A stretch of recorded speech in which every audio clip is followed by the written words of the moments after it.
All right, welcome to the deep dive. Get ready, because today we're jumping into a really epic family saga. We're tracing a journey from the pretty refined courts of 16th century England all the way to the American frontier. It's quite the story. Our mission here is to unpack the extraordinary history of the Packer family. We want to find those, surprising bits of insight that show how their resilience, their faith, and some truly unexpected twists shaped where they ended up over centuries. We'll see how their personal lives really connect to bigger historical moments. It's kind of a shortcut to getting clued in on a remarkable piece of human history. Exactly. And what's so compelling about this deep dive, I think, is that it reads almost like a novel, a real testament to human endurance. But it's also about forgiveness, which is powerful, and that constant, relentless human drive for a better life. There are lessons here that go way beyond just one family. Okay, so let's start at the beginning. The patriarch, John Packer, born November 20th, 1572, in Twickenham. He was clearly a man of intellect, ambition right from the start. Came from privilege, educated at Westminster, then Cambridge, and eventually Oxford's Trinity College. Pretty impressive start. But then life threw him a curveball, a really harsh one, early on. At Cambridge, during a fencing match, an opponent's blade pierced right below his brow, caused partial sight loss, left a permanent scar. A brutal turn, as the source calls it. Right, and you'd think that might break someone, or at least make them bitter. But his reaction was quite the opposite. Yeah, totally. Instead of bitterness, he just dove into books, wrote these complex Latin verses, and crucially, he started cultivating powerful patrons. People like Lord Burghley, the Sackvilles, later the Duke of Buckingham, really influential figures. Right. And this networking, plus his obvious intelligence, it propelled him up quickly in court service. He became a clerk in the Privy Seal in 1604. Which was a significant position, right? Handling key documents close to power. Absolutely, right at the heart of royal administration. But the story with his eye wasn't finished. Years later, 1610, he's in France, and he refuses to toast the Catholic crown, a matter of principle for him. And in response, some guy just slugs him right on his wounded side. Oh, wow. Yeah. And that blow resulted in total blindness in that eye. Just incredible hardship. Yet he kept going, became secretary to the Lord Chamberlain, worked directly under Buckingham, rose, as they say, by the weight of his pen. An amazing fortitude. And then fast forward decades later, in London, this encounter, it's almost unbelievable. He's visiting Newgate Prison, and there's a condemned highway robber desperate for a pardon. Turns out, it's the same man who struck him blind in that eye all those years ago in France. That moment is just, it's core to understanding John Packer, I think. When the prisoner confessed, John didn't demand vengeance. He just calmly said, essentially, I forgive you, and I hope God forgives you too. Unbelievable grace. And he didn't stop there. He secured the pardon. And when the man's friends raised money to help him start over, John actually returned it, told the man to use it for a new beginning. That choice, forgiveness over revenge, especially after such violence, it's profound. It shows that resilience isn't just about gritting your teeth, right? It can be about transforming pain into something like grace. It really set a benchmark for the family. He definitely turned suffering into strength. And beyond that forgiveness, he was known for his philanthropy. Built St. John the Evangelist's Chapel at Greenbridge, gave generously to the poor.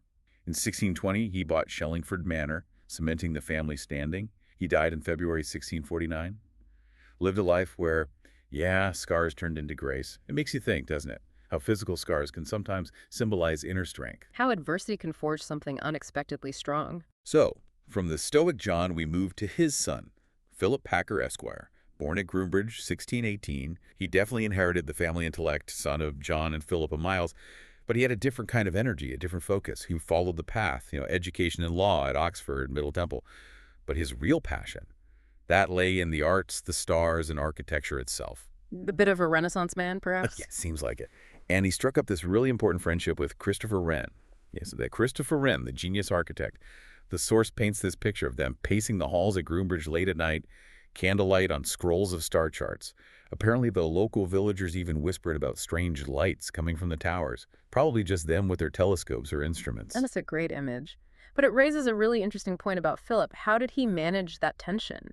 The world of law and his family expectations versus this deep personal fascination with astronomy and design. His life seems split between, as the source puts it, elegance and solitude. Right.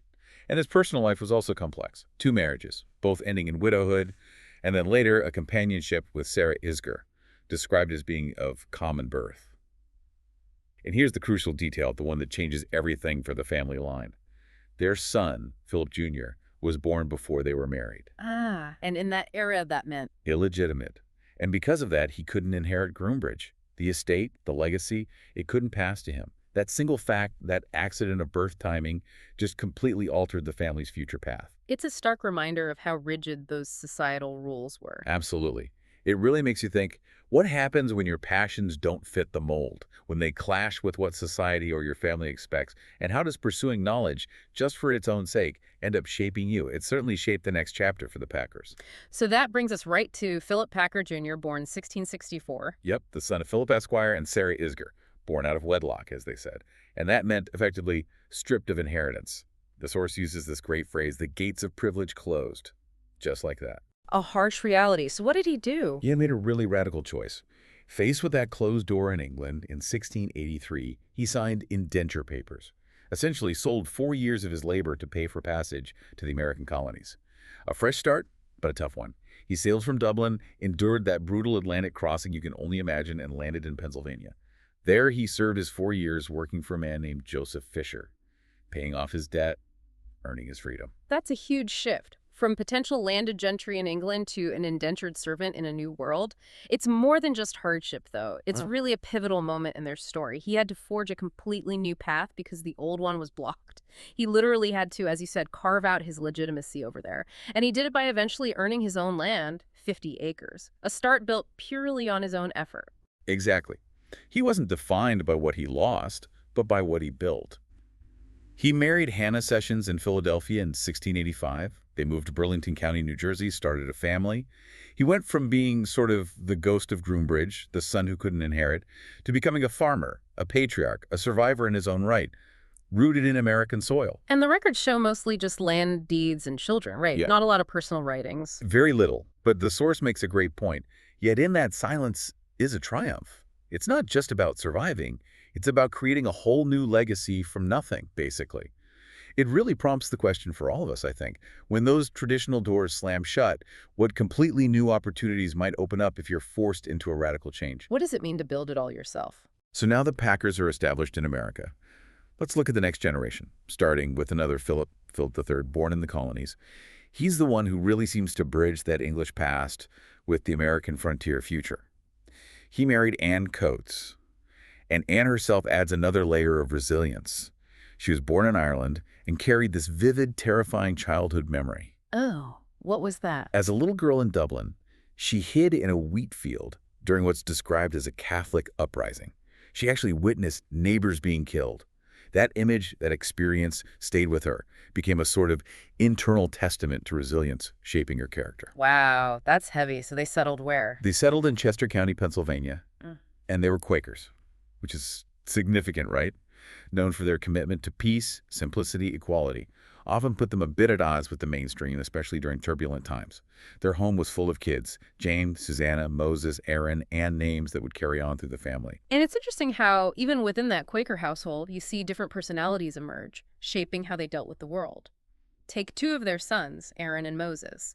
Aaron, born around 1732, he was the restless, defiant one. Yeah, the record shows he got publicly rebuked in 1752 for singing and dancing. Too frivolous for the Quakers back then. And eventually, by 1760, he was formally disowned by the Society of Friends. Which was a huge deal. Disownment wasn't just spiritual, it often meant social and economic isolation from your community. But the source notes, interestingly, that even though he was disowned, he never abandoned faith, he carried it inward. Then there was Moses. He was the steadier one, apparently.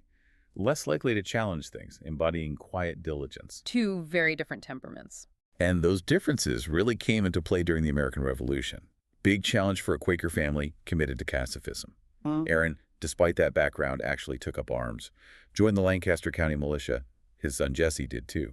After the war, Aaron kept moving west, Paxton, York, ending up in Fayette County. Still restless. Moses also moved west, but maybe more cautiously. It really shows how individuals within a family adapt differently, and it raises that question. What happens when your deeply held beliefs, like pacifism, run smack into huge historical events like a revolution?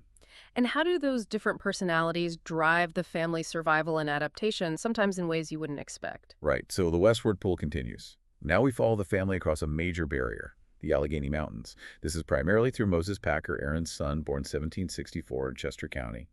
He's the one who really pushes the family over the mountains. He married Eve Williams around 1791. Their life reads like a map in motion. Fayette County, then Jefferson County, Ohio, then north to Richland County. Constantly moving, constantly building. Exactly. Each stop meant starting over, clearing land, literally raising log cabins from scratch. Just relentless pioneering work.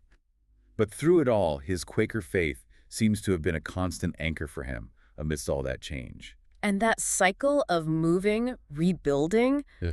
it really defines this whole era for so many families, doesn't it? Moses bought land via the Worcester Land Office, and here's a key thing. As his 12 children grew up, he distributed land to them. Setting them up independently. Precisely. It wasn't just providing, it was empowering them, giving them their own start, their own independence. It's a big part of his legacy.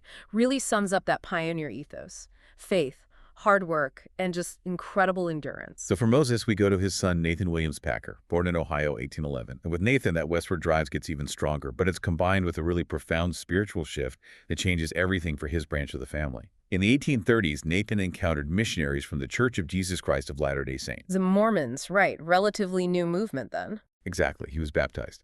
And his whole focus shifted to what they called Zion's Call, the idea of gathering together as believers. He joined the community they were building in Nauvoo, Illinois, a boomtown on the Mississippi, but also a place of growing conflict. He lived through the intense persecution there, witnessed the murder of the church's founder, Joseph Smith, in 1844, and then he was part of that massive forced westward exodus across the plains. An incredibly arduous journey. It's unimaginably tough. Mm. Hundreds of miles, the source says, feet blistered, lips cracked, just survival against the odds. He eventually settled in Utah Valley, but then around 1860, he pushed north again, into Cache Valley, to help establish Franklin, Idaho, which holds the distinction of being Idaho's first permanent non-native settlement. He was right there at the beginning, staking claims, digging irrigation, building cabins. His story really shows how deeply faith can motivate people, driving that physical endurance, that community building on a massive scale. Makes you wonder what it takes to keep a vision like that alive when everything seems stacked against you. But building Franklin, and the story of the American West in general, it's not all triumph and perseverance. There's immense tragedy woven in. And the early days of Franklin, Idaho are tragically linked to a really dark chapter. January 1863, just about 30 miles north of where Nathan Packer and the others were building Franklin, near the Bear River. Okay, what happened there? Well, context first. The local Shoshone people, led by Chief Bear Hunter, were facing starvation. Treaties were broken, settlers were encroaching on their lands, destroying hunting grounds. They resorted to raiding settlements for food just to survive. But the U.S. Army, led by Colonel Patrick Connor, had a different view. Their solution was violence.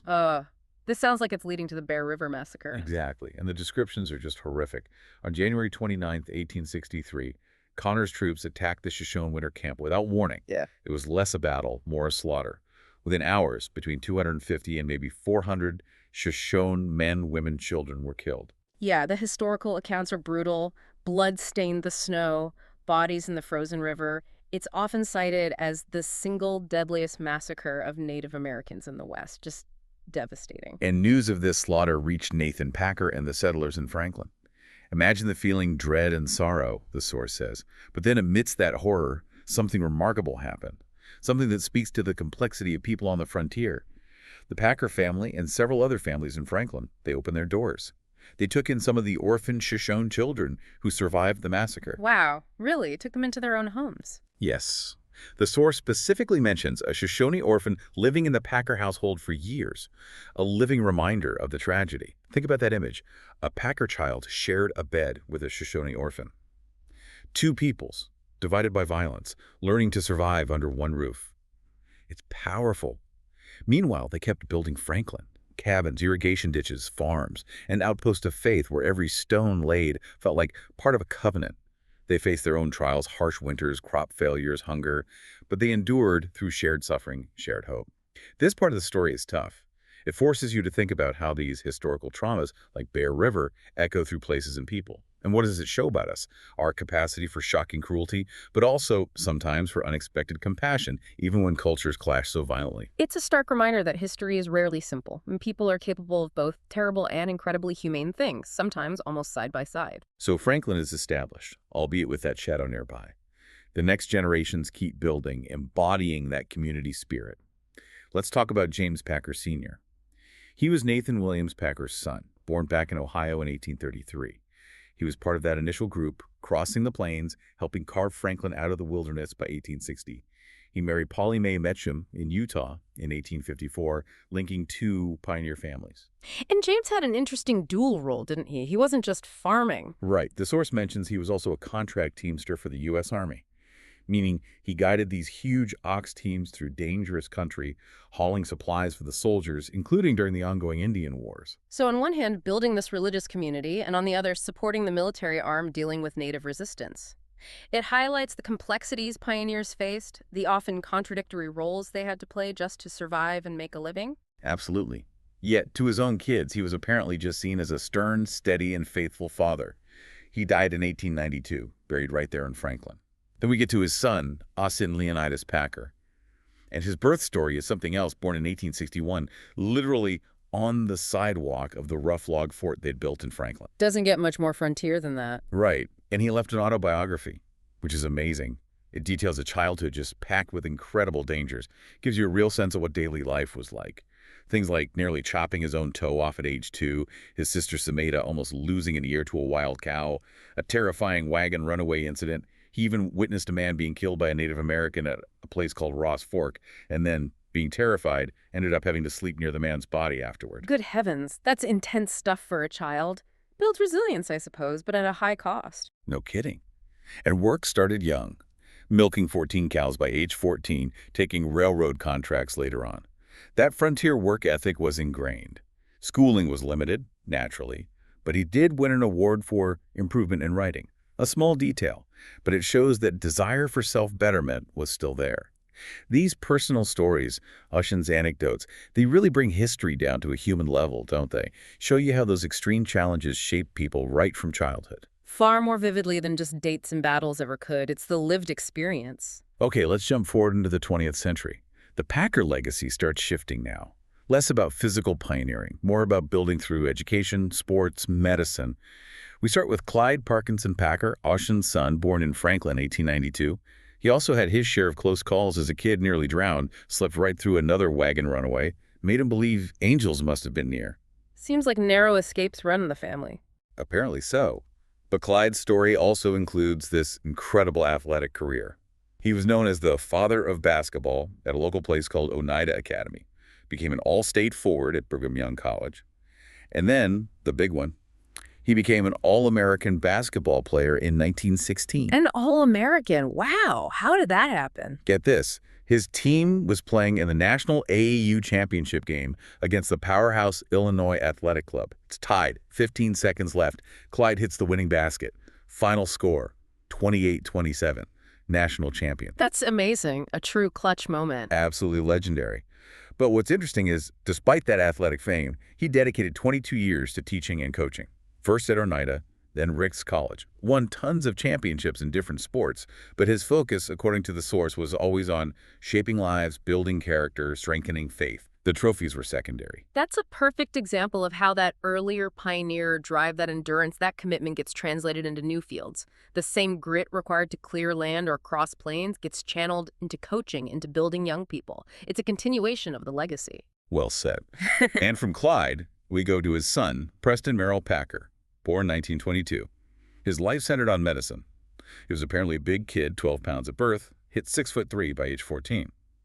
His childhood still involved hard work, adventure rattlesnakes, driving huge 10-horse teams on the farm.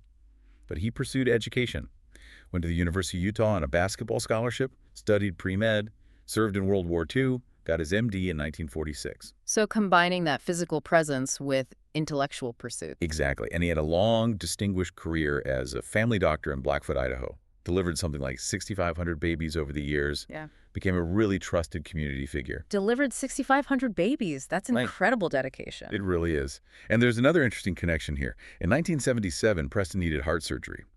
And the surgeon who performed it was Dr. Russell M. Nelson. Dr. Russell M. Nelson, who later became president of the Church of Jesus Christ of Latter-day Saints. The very same one. Just shows how paths can cross in unexpected ways, linking medicine, faith, community leadership. Preston really lived by a philosophy that sums up a lot of the family's journey. Yeah. He said, "A person's worth is not determined by the career they have. All people have worth. If you want to be successful, show kindness and consideration." No one ever promised us life would be easy. When faced with adversity, the measure of the man or woman is how they fight the fight. That's powerful. How they fight the fight. That echoes right back through all those generations, doesn't it? From John Packer's forgiveness to Nathan crossing the plains. Absolutely. It's a timeless message about facing challenges learned through generations of doing just that. It makes you think about how those core values, resilience, hard work, kindness, keep finding new ways to be expressed, whether you're building a farm on the frontier or delivering babies in a modern hospital. The expression changes, but the underlying strength continues. Hashtag tag outro. Wow. What an incredible journey we've taken in this deep dive, tracing this one family, the Packers, all the way from that one-eyed court clerk in 16th century England, Yeah. through indentured servitude, Quaker frontiers, Mormon treks, Indian wars, massacres, right up to all-American athletes and dedicated doctors in the American West. Their story is just a powerful testament to human resilience, Yeah. the ability to adapt, and, yeah, the enduring strength that faith provided so many of them. Absolutely. It really underscores how individuals facing truly immense challenges, physical injury, being shut out by society, the sheer brutality of the frontier, the demands of building communities from scratch, how the choices they made echoed down the line, how they managed sometimes to turn those scars into grace, and how being forced out, being exiled, ultimately led to this incredibly enduring legacy on a whole new continent. So after hearing all this, what does it mean for you listening right now? The source material ends with this simple, potent line: "The Packers remain." As you think back on this extraordinary saga, what part stands out most to you? How do the echoes of these lives, their incredible grit, their deep faith, those moments of forgiveness and sheer perseverance, how do they resonate in your own life? What about the stories you carry forward? Maybe think about the unexpected turns in your own path, the challenges you've faced. How might they be shaping a legacy, your legacy, that you're only just starting to understand?